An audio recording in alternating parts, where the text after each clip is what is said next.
This main character is truly overpowered. Right from the start, he maxed out all his farming skills, becoming an agricultural king with a combat power of 70,000.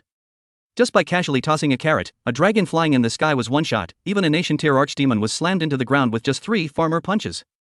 Right at the beginning, he made the princess his biggest fan, and she promised him 10,000 acres of fertile land just to tie this farmer down. It's simply mind-blowing. The protagonist's name is Al, an ordinary farmer whose lifelong dream is just to grow vegetables and raise fish. To farm better, he maxed out every farming skill, resulting in the system evolving him into an invincible king. Unfortunately, Al doesn't care about this heaven-defying combat power. His only concern is going to the market to sell his vegetables. On his way, he encountered a giant dragon attacking adventurers and casually threw a half-eaten carrot at it, causing the dragon to explode on the spot. When the adventurers arrived, they were bewildered to find only 2 rows of wheel tracks on the ground. Upon entering the city, he ran into thugs kidnapping a young girl. He immediately rescued her and made mincemeat of the thugs, then rushed to the market before she could even say thank you. Not wanting to be late for his vegetable selling duty, he was eventually stopped by soldiers upon returning. To his absolute surprise, the girl he saved was the kingdom's princess.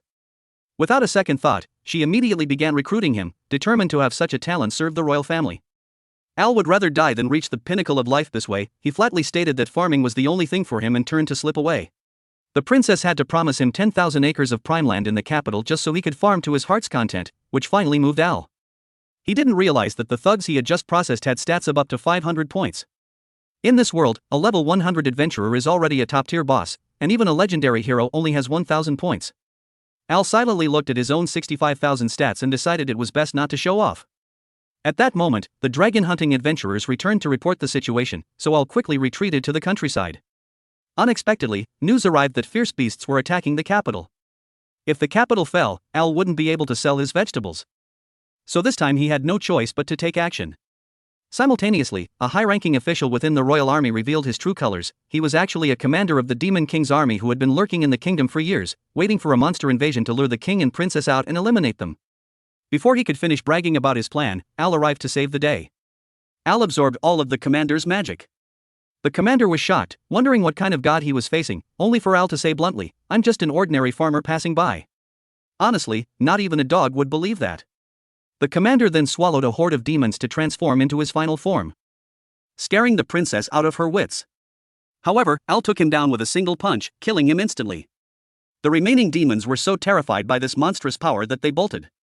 The capital's crisis was easily resolved. This time, even the king felt they absolutely had to keep Al, but Al remained single-mindedly focused on farming. The princess kept her word and granted him 10,000 acres of land, which left Al stunned upon seeing it. Afterward, the princess stuck to Al like glue. She dressed in commoner clothes to stroll the streets with him and then dragged him to the Adventurers Guild. Al immediately declared he wouldn't become an adventurer, but since he owed the princess for the land, he reluctantly agreed to check it out. As soon as they entered, the guild master processed Al's registration without a second thought. The beautiful receptionist, Helen, even brought him snacks to win over his stomach. Then came the quest selection, where Al could only take the lowest level quest, gathering 10 low-tier herbs. Noticing Al had no equipment, Helen gifted him a cloak that slightly boosted defense. But as soon as he put it on, she suddenly felt a strange sense of nostalgia looking at his silhouette. When Al reached the forest to gather herbs, he discovered black scales on the ground, scales that shouldn't belong to any local creature.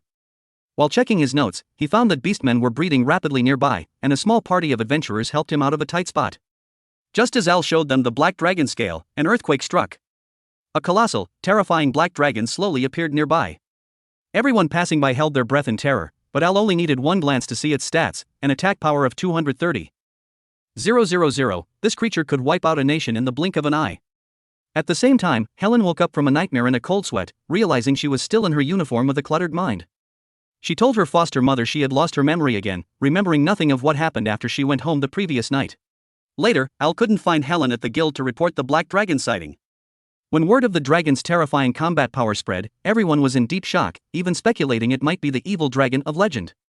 Hearing this, Helen's face turned pale as she forced herself to recall a distant memory, a young boy calling her sister dying right before her eyes, causing her to faint on the spot. Al hurriedly took Helen home. When Helen's foster mother saw the cloak Al was wearing, her expression instantly became complicated. She revealed that Helen had no childhood memories. When she was found 15 years ago, she only remembered her name, and the only thing with her was that cloak. Currently, Helen still couldn't reclaim her past, but Al vaguely sensed that this mystery and the evil dragon were connected. The foster mother warned Al not to get involved, but he agreed to investigate anyway. After all, he was the only one who could see the dragon's stats, and if left unchecked, the entire kingdom might cease to exist. The foster mother gave him some recovery potions as a down payment for the request. Al, thinking about how Helen was found 15 years ago, went to investigate damage reports from that era. However, he was blocked by the archive manager, as only those of a certain rank had the authority to view such records. Luckily, the princess arrived to clear the way for him. This was when Al learned that Helen's hometown was destroyed by the evil dragon 15 years ago. It was said that the evil dragon fed on destruction and despair and was immortal. He had once fought a great holy dragon and fallen, which was why he had stopped plaguing the world until now. The next day, Al and the princess went to the village to investigate, finding it turned into a pile of ruins. In front of a grave, Al discovered a ghost boy who called himself Lucky, wearing a cloak identical to Al's. It turned out the cloak was once his memento. When the princess put the cloak on, she could also see the ghost. Lucky was Helen's younger brother and the sole survivor, in spirit, of the village. He told them the whole truth. 15 years ago, they were just normal siblings. Lucky wanted to be a warrior. When the evil dragon attacked, they tried to flee, but Helen tripped and was cornered. To protect his sister, Lucky stood his ground but was brutally killed. However, the dragon didn't kill Helen. Instead, he left her to suffer 15 years of torment so she could witness her home being destroyed all over again. Lucky had vowed to protect her even in death, and the dragon, amused by his resilience, sealed his soul in the village to force him to witness his sister's future pain. Lucky's soul had waited all this time, hoping to meet someone who could break this desperate cycle. He begged Al to save his sister, explaining that although their power was far inferior to the dragon's, if they could trigger hope, the opposite of despair, it would weaken the dragon. Al then sprinted back at full speed. At that moment, the evil dragon had just been resurrected, and Helen had gone to the forest alone. She had finally remembered everything and, in her despair, was prepared to take her own life. Just as she held a blade to her throat, Al arrived just in time. The dragon swatted Al away, but Al wasn't one to be messed with. He countered with a punch to the dragon's head, instantly shaving off 40,000 HP. The dragon still looked down on Al, viewing him as a mere ant who would die in despair. However, Al endured the pain and told Helen he had seen Lucky. He told her that as long as she was alive, she had a duty to protect everything. At this moment, Helen once again saw her brother's silhouette and regained her courage. As dawn broke, the evil dragon began to panic, and his power levels steadily decreased. If despair gave him strength, then conversely, being filled with hope could strip that power away.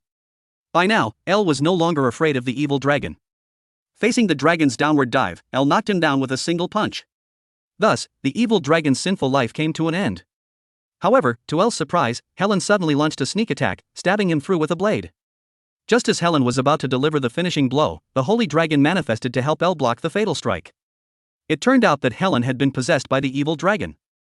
Using its last bit of strength, the holy dragon lent its power to El, quickly healing his wounds. The holy dragon told El that as long as he could break the evil dragon's defense, he could use divine power to purify him. The evil dragon was certain El wouldn't harm Helen, but he never expected El's 3 farmer punches were aimed right at her. It turned out Helen's consciousness hadn't faded. Even while possessed, she absolutely did not want to hurt anyone. However, that punch silenced the evil dragon. He attacked El again, attempting to control El's inner world. But once inside, he discovered El's mind was filled with nothing but farming, and farming. This left the evil dragon at a total loss. Forced to exit the inner world, he lost control over El. Finally, the holy dragon sacrificed itself to take the evil dragon down with it once and for all. Eventually, El was brought back to the guild by Helen. Helen, in a stroke of mixed fortune, gained the ability to transform into a dragon, becoming an adorable dragon girl who hoped to use this power to help others. Afterward, guildmates came to visit one by one, and everyone gathered to celebrate the victory. However, the next day, El decided to return to his life of farming. Coincidentally, he received a letter on the way from his parents asking him to come home. El thought for a moment and decided to visit them after completing a guild commission. Along the way, he met a street vendor and tasted an incredibly delicious tomato. Upon asking about its origin, he learned it was imported from his hometown and grown with a special fertilizer. El could no longer ignore this. He immediately flew back to the guild and told Helen he was going home, saying anyone who wanted the commission could take it. Helen told him she could handle being an adventurer alone and told him not to worry. Shortly after El set off, he was attacked by a creep. Just as he was about to be kidnapped to a crab and clam mine, a beautiful blue-haired girl stepped in to save him, protecting El's virtue. As it happened, both were heading to El's hometown, so the blue-haired girl suggested they team up. Before they had gone far, they heard a noise. They thought it was a monster, but it was just a mailman delivering a letter from El's mother. El pulled a massive stack of previous letters from his cloak. Thinking his mother must have a lot of free time to write so much. That night, El asked about her family and discovered she was a descendant of the hero traveling alone. Elle worried about her safety, leaving the girl dazed. It was the first time anyone had ever cared for her like that. Late at night, she invited Elle to share her tent. However, her sleeping posture was so wild that one of her kicks nearly crushed Elle, making for a night that was both funny and painful. Upon arriving, it was time for the two to part ways. Elle even considered hiring the blue-haired girl as a bodyguard. She gave him the address of her inn and then went into the city to gather intel on the demon race. She overheard a woman in black crying because her sister had been kidnapped into the illusion forest. She knew she had to investigate. Meanwhile, as soon as Elle got home, his mother tackled him with a bull-rush hug that sent him flying, nearly making him log out of life on the spot. This scene was misunderstood by his father, who thought his wife was having an affair right in front of everyone, leading him to punch Elle across the room. With a mother obsessed with her son and a father who was a complete simp for his wife, it was no wonder Elle didn't want to come home. Elle quickly asked his father about the fertilizer and learned it was available at a salt factory in the suburbs. But seeing the location of the girl's inn on the map, he realized that no such inn existed there. The next day, after obtaining the fertilizer, Elle heard someone screaming that the demon race had arrived. Hearing that the blue-haired girl was fighting for her life, Elle rushed toward the illusion forest without a second thought. It turned out the man there was an illusionist demon. With a snap of his fingers, the surroundings vanished. When Elle entered the forest, he saw a girl being attacked by a pet. He killed the creature with one punch. The girl hugged him gratefully, but her body suddenly shifted into a monster. At that critical moment, the blue-haired girl arrived just in time to save him. It seemed these magic beasts could take human form to catch people off guard. Then, the illusionist appeared. It was a trap set for both of them. Even though the blue-haired girl was a hero, she was powerless against the illusionist. Elle swung his 3 farmer punches, but unfortunately, he couldn't land a hit. Even so, he managed to narrowly break through the illusionist's defense. However, the illusionist could regenerate, like an unkillable cockroach. The demon then told the girl that the hero inherits the power of the god of war, while the demon king is granted the power of the evil god. Although the evil god was weakened because the demon king was defeated, the current hero still couldn't tap into the holy power.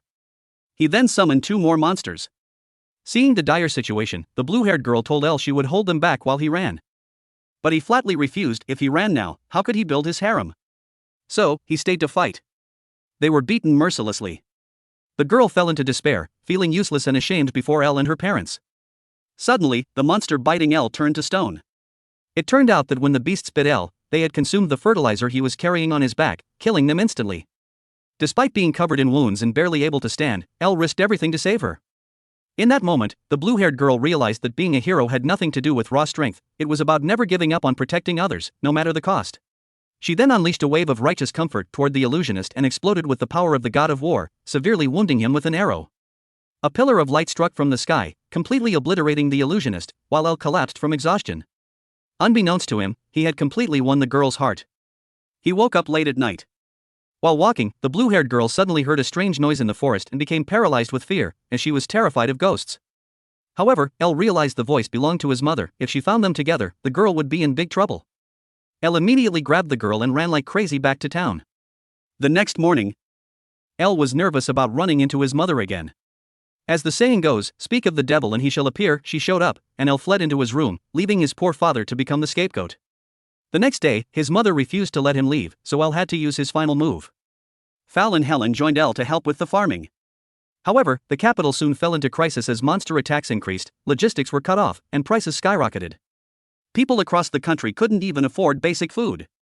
While everyone was worrying, the monsters attacked again.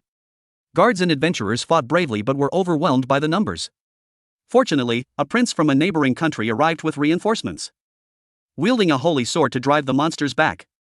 That evening, however, the princess came to find Elle. She sadly told him she had to leave the country and would never return, so she came to say goodbye. Elle wanted to ask why, but the princess offered no explanation, said her final farewell, and departed. Thanks to that holy sword, the monsters ceased to appear, and the lives of the city's people returned to normal. Elle couldn't help but praise the holy sword. However, he soon saw a hot news item in the newspaper. The princess was about to marry the prince of the neighboring country. Upon hearing this, the blue-haired girl found it very suspicious. Why did the monsters retreat the moment Antai's army appeared? There was definitely some drama behind it.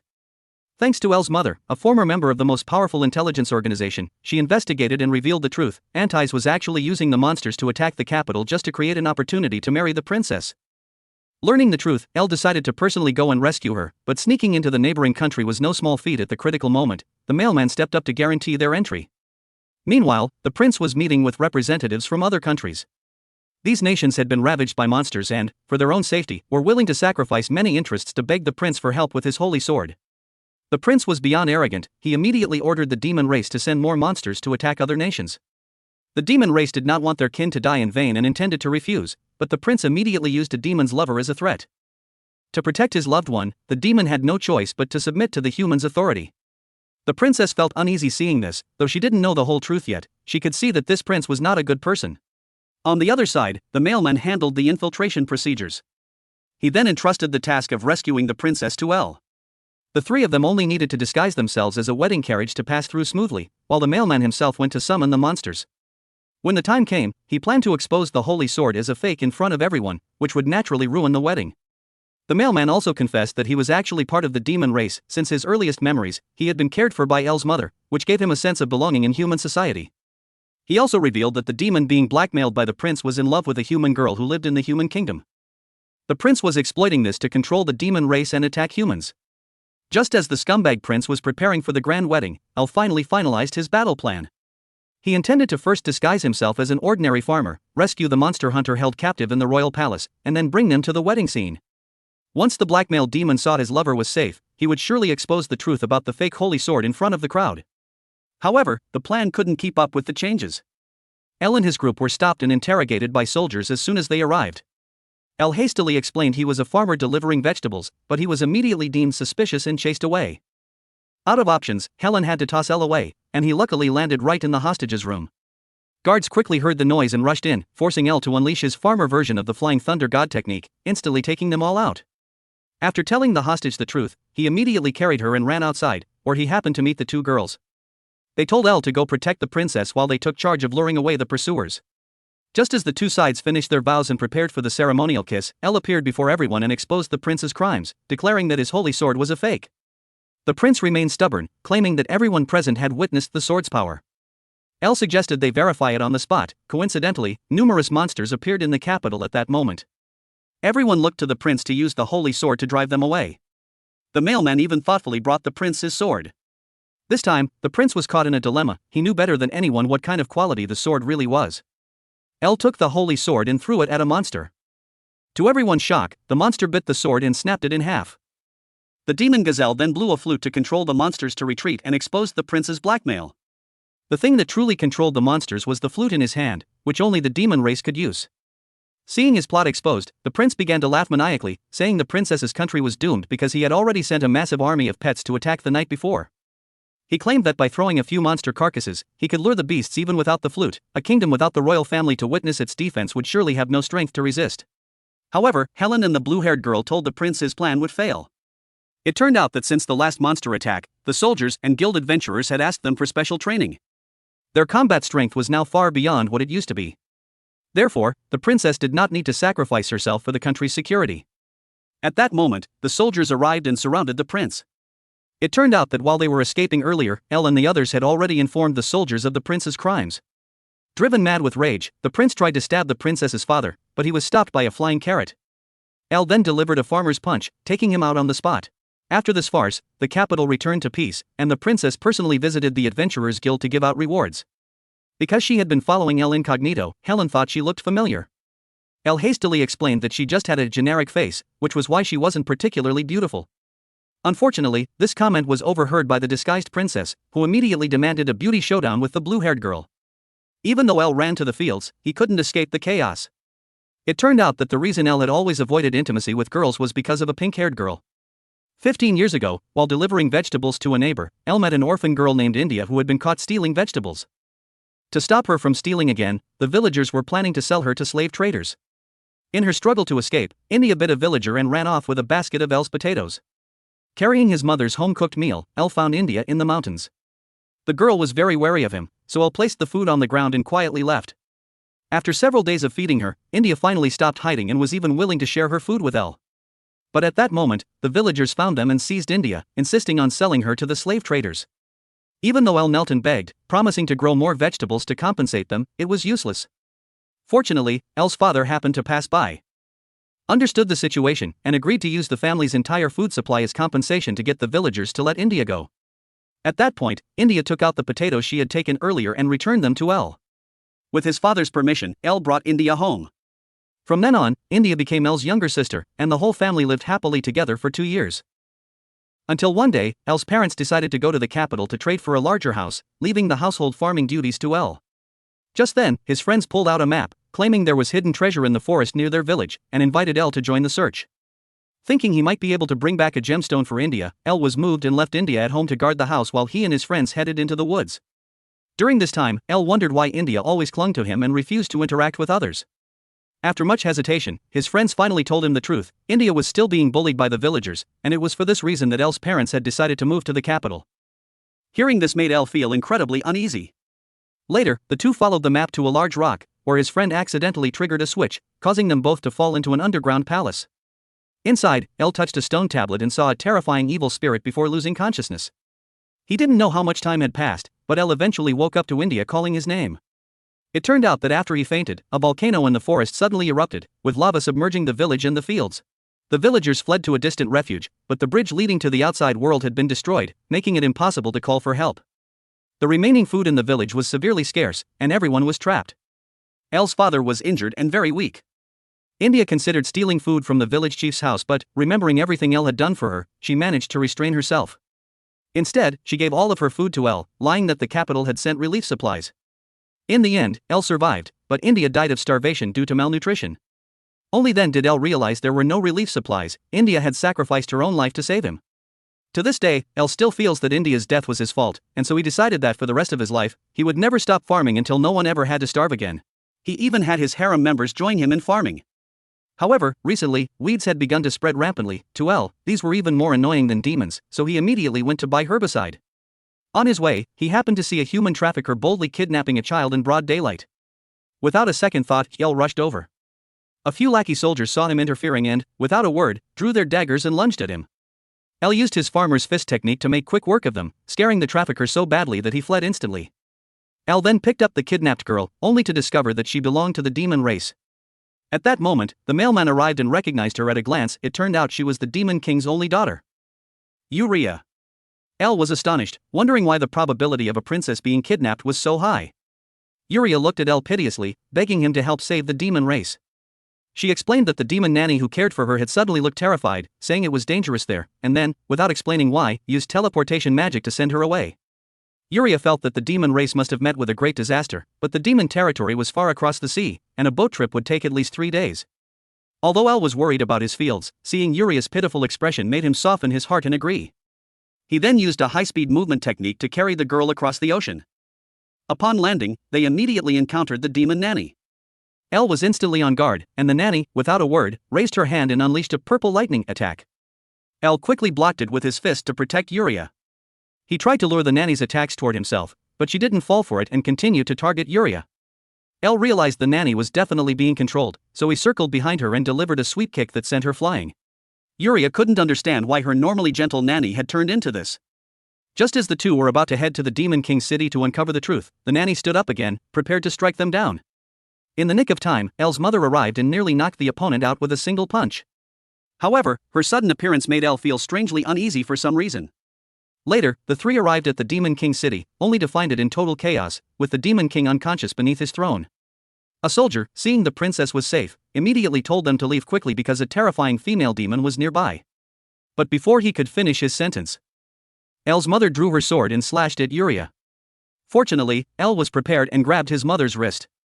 It turned out that based on his experience as her beloved son, his real mother would have immediately pulled him into a crushing signature hug. Anyone who didn't hug him upon meeting certainly wasn't his mother. Seeing her cover was blown, the mother was forced to reveal her true form. To his absolute shock, it was actually India. It turned out that after India died, the evil god had resurrected her and granted her immense evil power. With a wave of her hand, she had destroyed more than half of the Demon King's city. India then told El that the reason he possessed such overpowered farmer skills was also thanks to the evil god. This left El bewildered, as he had never met the evil god.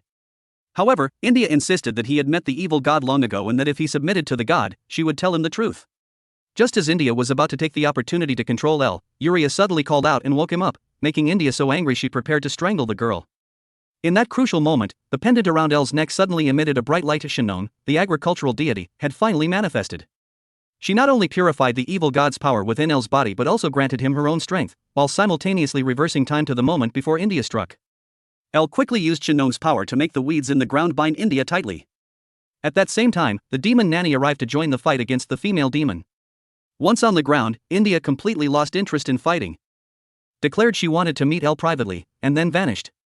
Seeing Elle comforting the little princess and nearly winning her heart as well, the nanny flew into a rage and told them to have some shame. He wouldn't even spare such a young princess. Was he even human?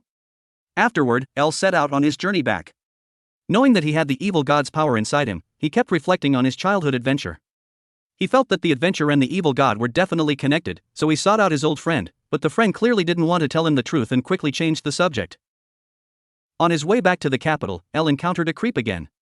He was so angry he used his farmer's fist, but unfortunately, this time he couldn't kill him.